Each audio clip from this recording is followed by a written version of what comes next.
Yo, we have another video, and this time it's my reaction to Sean Cotton saying, kids don't want to be rappers no more. They want to be streamers. Let's see what I have to say.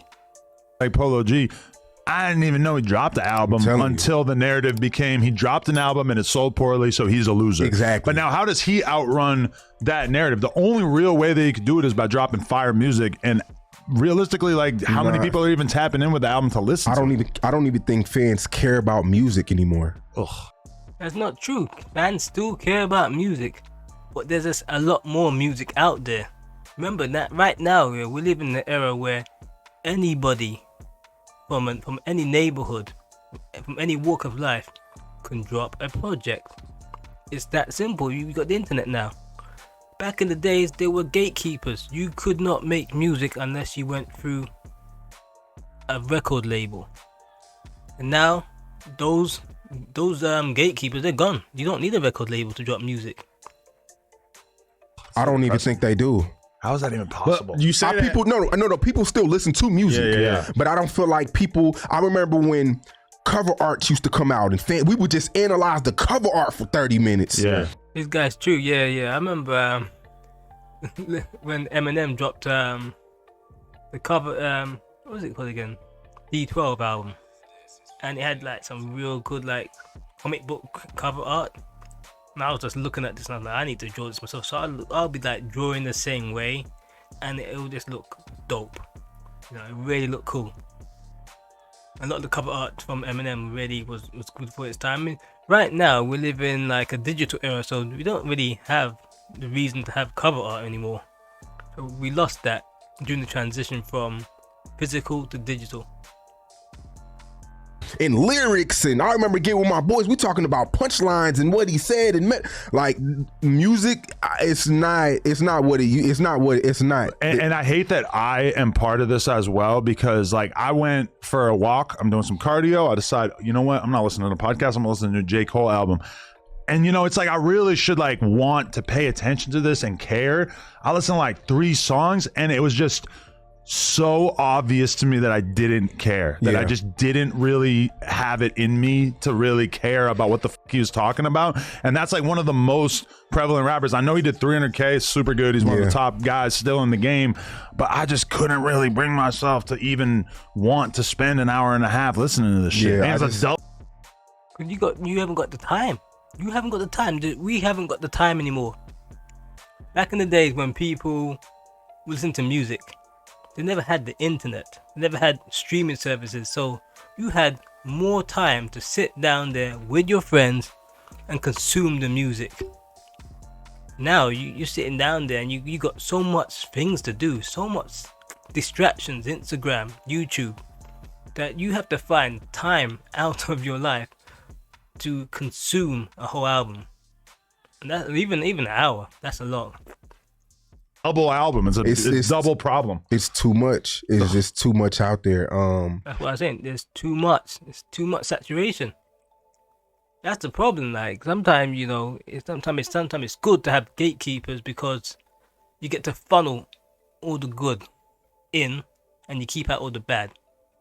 But sometimes what we have in now is that there are good artists out there, but they're being drowned out by everything. It's hard to get seen.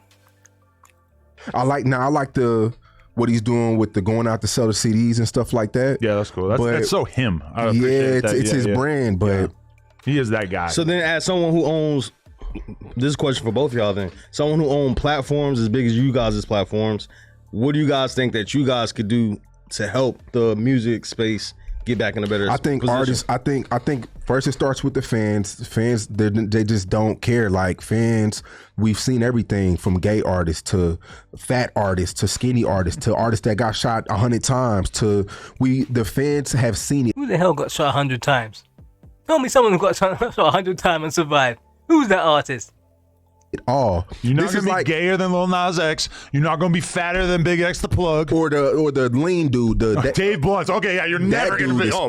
That's the king of fat. We've seen it all. We're in the music space remember when it was Wiz Khalifa? Yeah. It was Big Sean, that whole blog era that they always talk about on Twitter. Yeah. And then Chief Keef came and disrupted the market.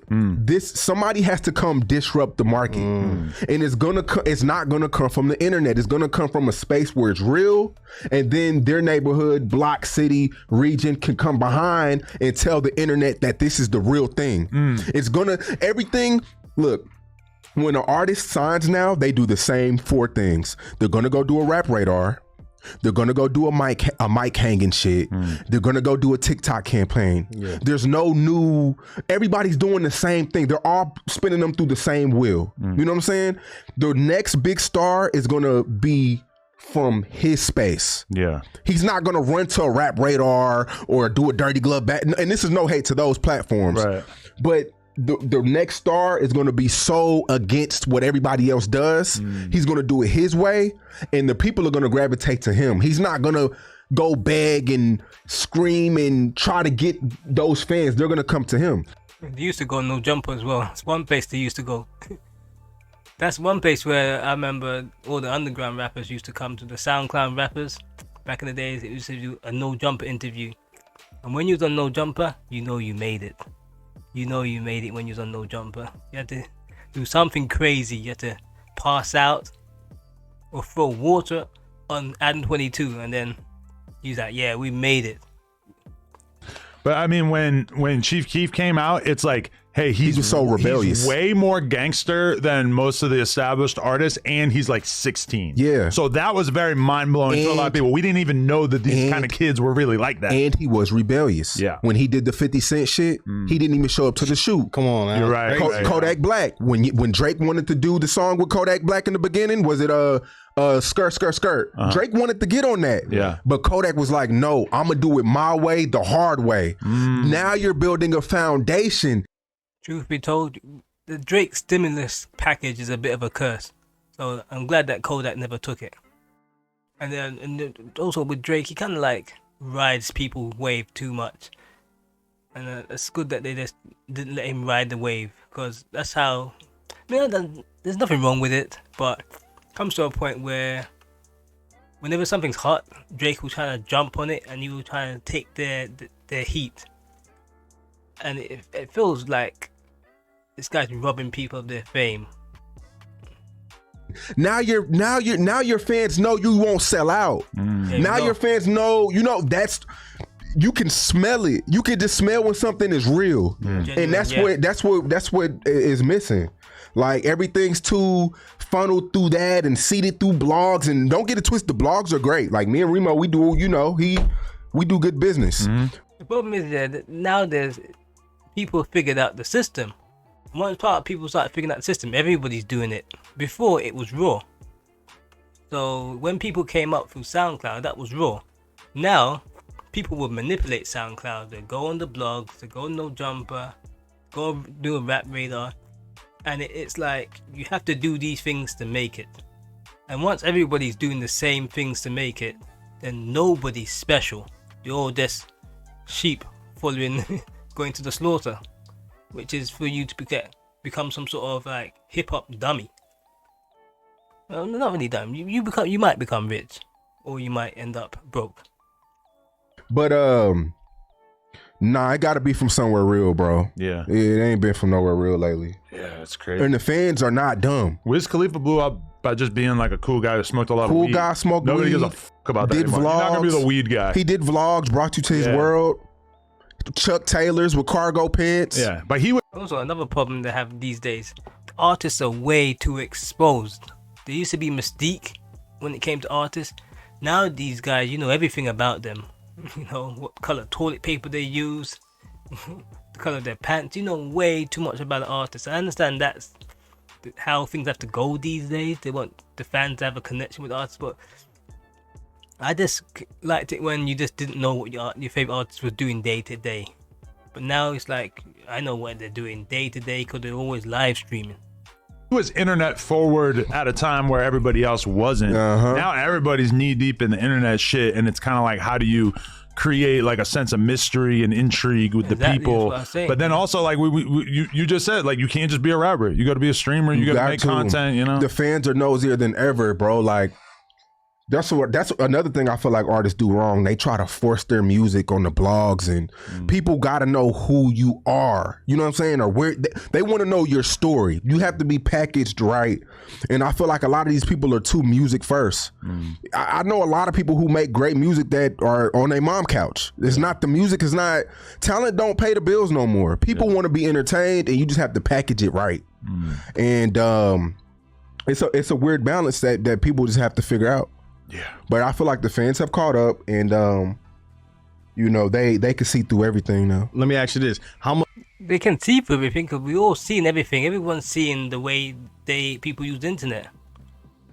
That's why they're seeing the way the internet works, and they're seeing the way they're being manipulated for attention to sell products to.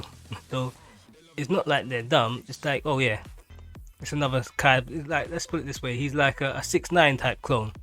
They come up with some sort of stupid narrative or stupid type of something they'll come up with, and that'll be their marketing ploy.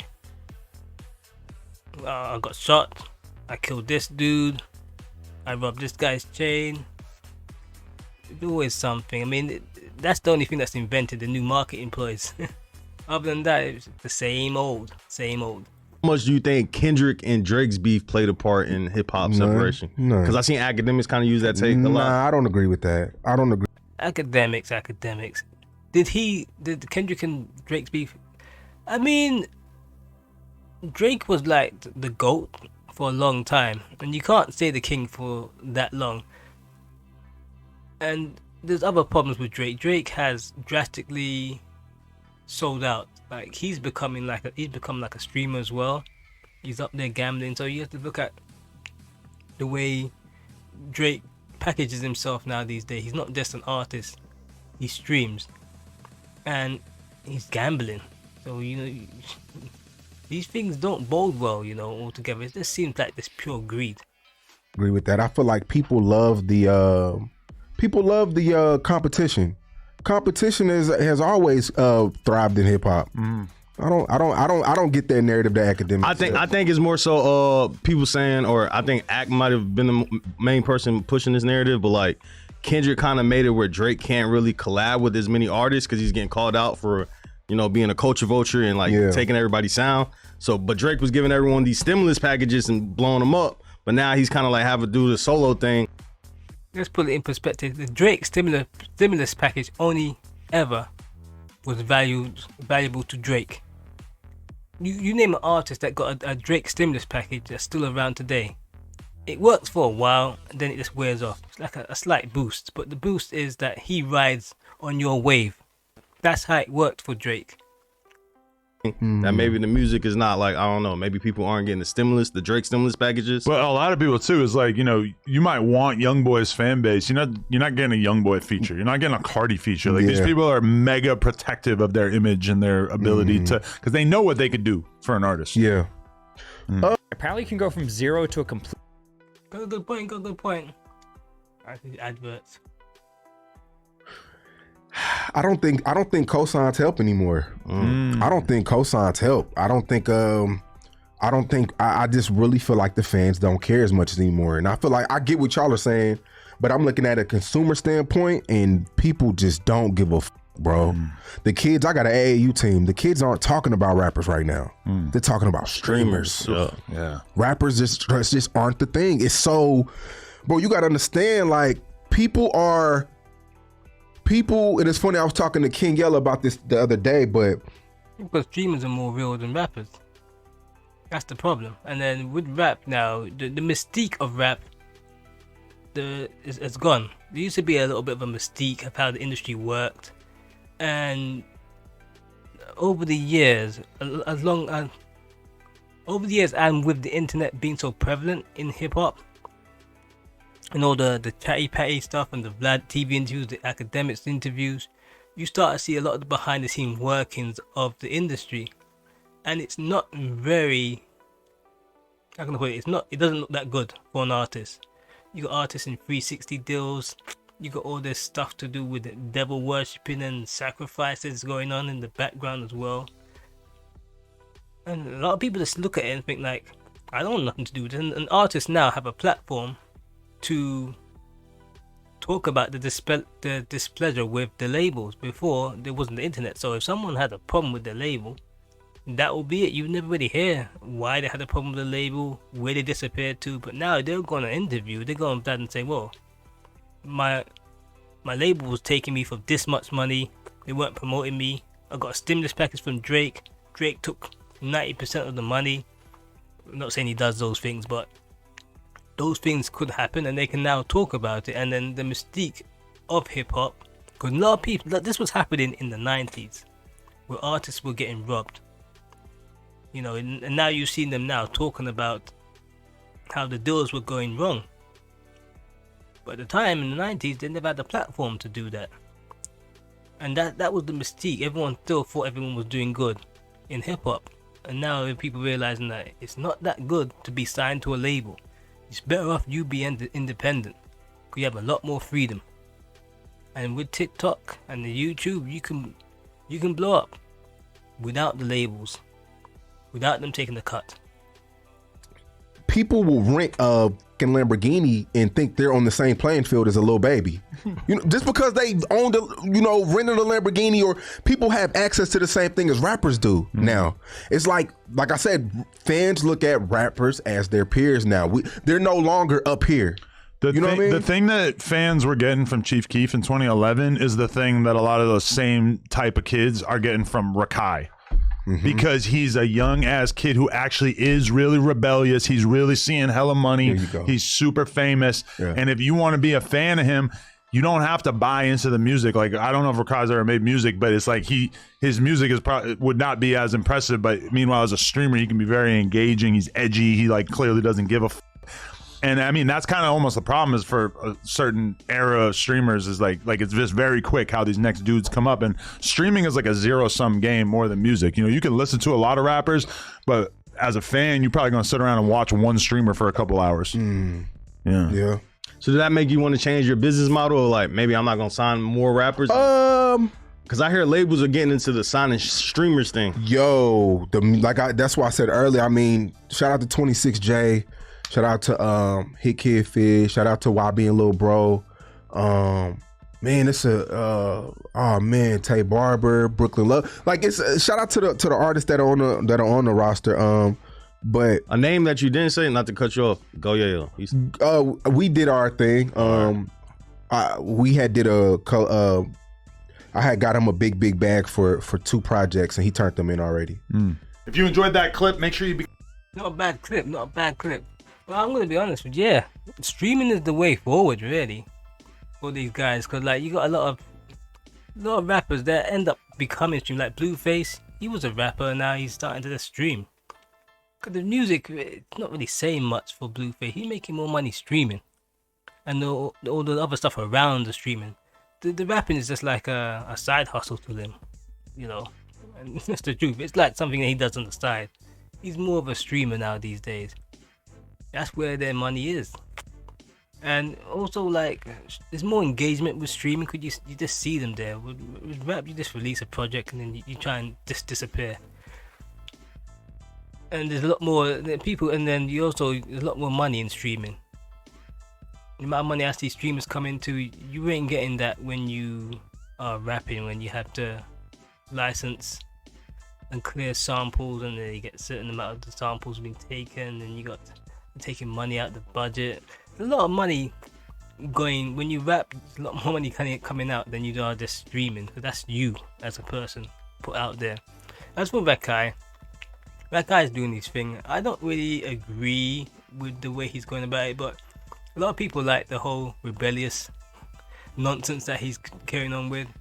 For me, it's not for me. I'm grown. I'm looking at that and saying like, man, you don't want children or somebody looking up to someone like Rakai and copying his mannerisms. It works for him, but at the end of the day, what works for someone else doesn't work for you. Not everybody can be Rakai or Kai Cenat or ISO Speed. You need to try find things in your own lane when it comes to streaming. Anyway, like, subscribe, and I'm out.